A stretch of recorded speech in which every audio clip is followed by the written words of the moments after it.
আমি কলকাতার রসগোল্লা, ও আমি কলকাতার রসগোল্লা। উফ বাবা, রসগোল্লা কি যে ভালো লাগে। জামতলার রসগোল্লা, রসের টইটুম্বর। রসগোল্লাগুলো তো খেয়ে নিচ্ছি, রসগোল্লার রসগুলো কি করব? এতগুলো রস কি ফেলে দেবো নাকি? হুম, এটা দিয়ে আজকে একটা রেসিপি হয়ে যাক। হ্যাঁ বন্ধুরা, টমেটো দিয়ে, রসগোল্লার রস দিয়ে একেবারে বিয়েবাড়ি স্টাইলে টমেটো চাটনি করব।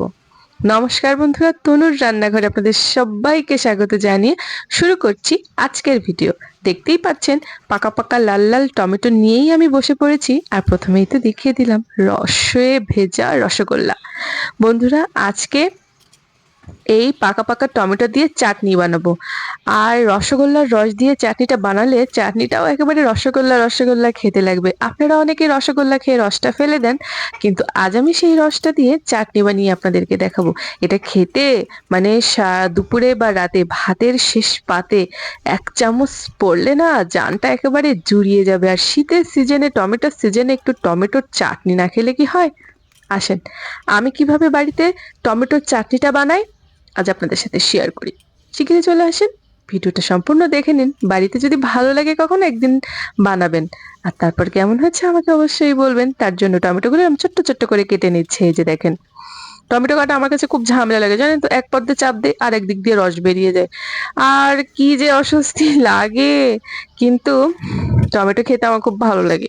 আমরা কাঁচা টমেটো তো ভর্তা করে খাই, তরকারিতে দিয়ে খাই। পাকা টমেটোও আমরা মাংসে সারা বছর ফ্রিজে রেখে দিই, ভালো লাগে। টমেটোগুলো সব কেটে নিয়েছি, আমি এত বেশি বকবক করি তা বলার মতো না। এই যে বন্ধুরা, টমেটোগুলো সব কাটা হয়ে গিয়েছে, কেমন ছোট্ট ছোট্ট করে কেটে নিয়েছি, দেখতে পেয়েছেন? এরকম করেই কাটবেন, তাহলে রান্না করতে সুবিধা হবে। তারপর কিশমিশ, কাজু বাদাম, আর এই যে আমশক্ত দেখতে পাচ্ছেন, এরই রেসিপি চ্যানেলে দেওয়া আছে। আর এটা একটা লেবু নিয়েছি, আপনারা চাইলে নাও নিতে পারেন। আমশক্ত রেসিপিটা চ্যানেলে দেওয়া আছে, আমের সিজনে দিয়ে রেখেছিলাম, এখনো পর্যন্ত ফ্রিজে রেখে রেখে খাচ্ছি। চাইলে সেই ভিডিওটাও দেখে আসতে পারেন। কড়া বসিয়ে তেল দিয়ে দিয়েছি, তেল গরম হলে পাঁচফোড়নটা ফোড়নে দিয়ে দেবো। পাঁচফোড়নের গন্ধ আমার তো বেশ ভালো লাগে, কিন্তু আবার সবসময় ভালো লাগে না, যেরকম চাটনিতে বেশ ভালো লাগে। তো পাঁচফোড়নটা খুব সুন্দর করে ভেজে নিয়েছি, তারপরে দিয়ে দিব কেটে রাখা টমেটো। টমেটোগুলো দিয়ে এবার নাড়িয়ে চাড়িয়ে ঢাকা দিয়ে দিয়ে টমেটোগুলো সিদ্ধ করে নিতে হবে। বন্ধুরা, আপনারা চাইলে পাঁচফোড়ন প্রথমে শুকনো খোলায় ভেজে গুঁড়ো করেও নিতে পারেন, কিন্তু আমি ফোড়ন দিয়েছি, এটাতেই যা সেন্ট বেরোচ্ছে, চারিদিকে একেবারে মো মো করছে। তার জন্য আর কোনো মশলা আমি এখানে অ্যাড করব না। এবার লবণ আর হলুদ দিয়ে টমেটোটা বেশ ভালো করে সিদ্ধ করে নেব। দেখতেই তো পাচ্ছেন, আমার কিন্তু খুব ভালো লাগে এরকম মিষ্টি মিষ্টি চাটনি। অনেকে টক করে খায়, আমার কাছে চাটনি ভালো লাগে টমেটোর। তারপরে দেখেন টমেটোগুলো বেশ ভালো মতো সিদ্ধ হয়ে আসছে, খুন্তি দিয়ে একটু নেড়ে চেড়ে দিচ্ছি। এই যে অনেকটা কাদা কাদা হয়ে এসেছে, মানে সিদ্ধ হয়ে গেছে। এবার সেই রসগোল্লার ঝোলগুলো ঢেলে দিলাম রে বন্ধুরা। এটা যে কি স্বাদ দিতে না দিতেই, দেখেন কত পাতলা ঝোল হয়ে গেছে, কিন্তু এটা অনেকটা টেনে যাবে। তারপরে এর ভিতরে কি দেবো বলেন তো? কি বলতে পারছেন না? হ্যাঁ, আম শক্তগুলো দিয়ে দেবো। দিলে টেস্টটা আরো বেশি হয়ে যাবে। আমারটা যেহেতু মিষ্টি আমের আম শক্ত, আমার চাটনিটাকে আরো বেশি মিষ্টি করবে আর ঝোলটাকে আরো বেশি ঘন করবে। বন্ধুরা, এবার কিন্তু কিশমিশ আর কাজু বাদাম দিয়ে দেবো, আপনারা চাইলে খেজুরও দিতে পারেন।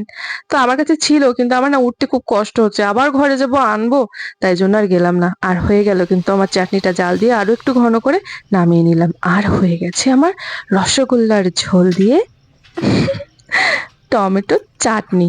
একেবারে শাদি বাড়ি বলেন বিয়ে বাড়ি সেরকম স্টাইলে চা গন্ধ বেরোচ্ছে বন্ধুরা, চারিপাশ আমার মোমো করছে।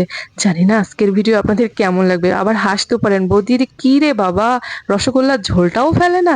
কিন্তু কেন বন্ধুরা নষ্ট করবো শুধু শুধু? আমার কিন্তু রান্না হয়ে গেছে। আর রসগোল্লার ঝোল দিয়ে যদি এরকম সুন্দর একটা চাটনি হয়ে যায়, তাহলে কিন্তু আর কখনোই ফেলতে ইচ্ছা করবে না।